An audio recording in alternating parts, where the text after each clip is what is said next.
여러분, 러시아가 유럽으로 가는 가스를 완전 중단했습니다. 노르드스트림 1. 노르드스트림 1을 완전히 막아버렸어요.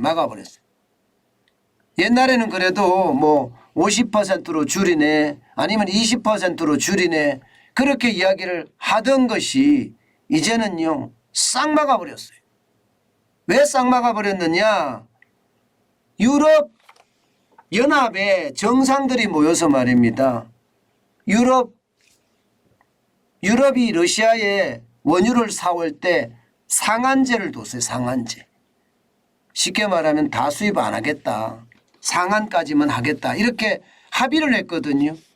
거기에 대한 반발로 푸틴 러시아 대통령은요. 노르드스트림 1을 완전히 그것도 무기한 공급 중단을 했습니다. 그렇게 이야기가 딱 터지자마자 이게 스웨덴이죠. 예, 스웨덴에서 문제가 터지기 시작했습니다. 스웨덴에서. 어디에 문제가 터지기 시작을 했느냐? 쉽게 말하면 전력 공급 회사에 에너지원을 사올 돈이 부족하게 됐습니다. 그러니 스웨덴 총리가 어쩔 수 없이 전력 공급 회사에다가 돈을 집어넣기에 이릅니다. 그러면서 스웨덴 막달레나 안데르슨 총리는요. 러시아 가스 공급 중단이 최악의 경우 금융위기를 촉발할 수도 있다. 이런 섬뜩한 경고까지 지금 내놨습니다. 그만큼 말입니다. 지금 전력회사들의 어떤 상황이 굉장히 어렵다는 이야기예요. 굉장히. 그러면서 말입니다. 러시아가 천연가스를 무기한 계속 이렇게 중단할 경우에는요. 전력회사가 이 천연가스를 사오기 위해서 혹은 에너지원을 사오기 위해서 담보 부담이 커지고요. 이 담보 부담이 커지면 주식시장으로 당연히 전이될 수 있다. 주식시장으로 전이되자마자 이게 결국은 전력회사들이 망한다는 이야기잖아요. 그죠? 디폴트가 난다는 이야기잖아요. 그렇게 났을 때는 금융위기를 촉박할 수밖에 없는 게 현실이다. 이렇게까지 이야기합니다. 심지어 말입니다. 에릭 더딘 금융감독청장도 지금 똑같은 이야기를 하고 있습니다. 전력회사들의 매우 심각한 어떤 압박에 처해져 있다. 압박에 처해져 있다. 만약에 유동성 공급을 하지 않는다면 이들 회사는 파산에 직면할 수도 있다. 이렇게 이야기합니다. 그만큼 말입니다. 파산을 한다 그러면 금융위기가 된다는 뜻이에요. 문제는 여러분 문제는 스웨덴만 이런 게 아니라는 거예요. 핀란드도 지금 똑같다는 거예요.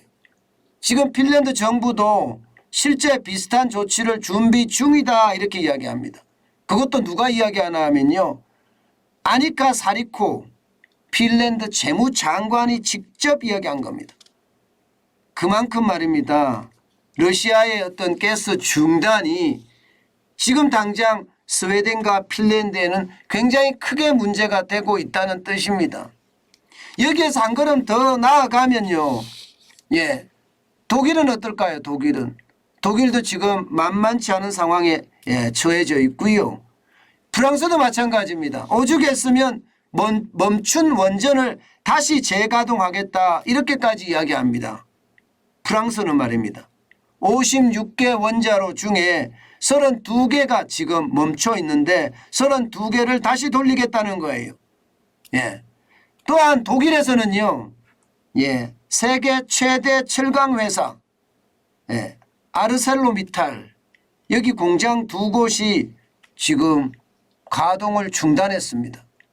이 말은요. 결국 말입니다. 철강 회사 또 비료 회사 또 유리 회사 이런 데가 지금 심각하다고 이야기하거든요. 얼마나 심각한가 하면요. 전기를 많이 쓰는 곳이니까 전기를 덜 쓰게 자꾸 조절을 하는 거예요. 그래서 비료 대란이나 유리 대란에 대한 이야기까지 나오는 정도잖아요. 그만큼 말입니다. 철강 대란, 비료 대란, 유리 대란까지 유럽에서는 동시에 겹칠 수도 있다. 이런 얘기까지 지금 나오는 상황이라 그 어느 때보다 위험하다는 이야기를 계속하고 있는 겁니다. 여러분, 사실 말입니다. 러시아가 천연가스를 어떻게 하느냐에 따라서 유럽의 여러 나라들은 웃고 울고 있습니다. 지금까지 말입니다. 이 노르트 스트림 1을 향해서 천연가스를 계속 공급을 해왔는데 9월 2일 기준으로 이제 무기한 중단입니다. 무기한 중단.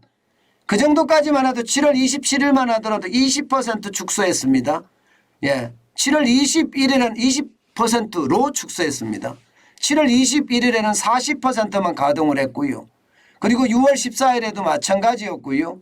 지금 6월 14일 전에는요 60% 수준으로 계속 공급을 해줬는데 이게 이제 완전하게 줄여가는 그런 모양새거든요. 실제로 가격도 폭등하고 있잖아요. 지금 1년 전에 비해서 유럽의 천연가스 가격은요 보시는 것처럼 메가와트 시당 26.777 유로가 8월 22일 기준입니다. 276.748 유로입니다. 무려 말입니다. 10배가 넘게 올랐습니다. 10배가 넘게 올랐으면 당장 가장 크게 문제가 되는 데가 전력회사들이나 에너지회사들이 문제가 될 거고요. 그 전력회사나 에너지회사가 만약에 정부의 도움이 없었더라면 디폴트가 되는 거거든요. 쉽게 말하면 부도가 나는 겁니다. 부도가 났을 때 그 상황은요. 결국 금융시장에 충격을 주고 금융시장에서는 금융위기라는 쇼크까지 가져오지 않겠느냐. 지금 이런 예상까지 계속 치고 나오는 겁니다. 아마도 말입니다. 여러분. 아마도 안데르손 스웨덴 총리의 이야기는 어쩌면 말입니다. 유럽 제국, 유럽 여러 나라들이 겪고 있는 지금 현 상태가 아닌가 싶습니다. 이대로 간다면 겨울로 가서 괜찮을까요? 에너지 대란이 문제가 아니라 결국 말입니다. 유럽의 위기까지 오지 않겠느냐 그런 예측까지 나오고 있습니다. 여러분도 알다시피 유럽은요 세계 3대 시장 중에 하나입니다. 중국 시장, 미국 시장, 그 다음이 유럽인데 유럽 시장이 망가지면 그에 대한 충격파는 전 세계 시장에 어마어마하게 미칠 겁니다. 요즘 유럽에 대한 위기 이야기가 아주 부쩍 많아졌죠. 그렇게 많아졌다는 것은요 유럽이 그만큼 위기 상태로 점점 빠져들어간다 이런 얘기가 되는 겁니다. 그만큼 유럽은요 올해도 1.3%의 성장률로 위기를 자초할 수 있다고 이야기하지만 내년은 더 어렵다. 마이너스 1.7%까지 떨어진다. 이런 예측까지 나오니까 여러분 유럽의 위기는 현실화될 가능성 굉장히 큽니다. 여러분에게 제가 유럽발 위기 온다는 이야기 지금 자주 하고 있습니다. 그만큼 말입니다. 많은 언론에서도 유럽의 위기를 감지하고 있고요. 또 유럽의 위기가 얼마나 커질지도 지금 예측하는 듯 보입니다. 그만큼 상황이 나빠지고 있다는 이야기가 되는 거죠.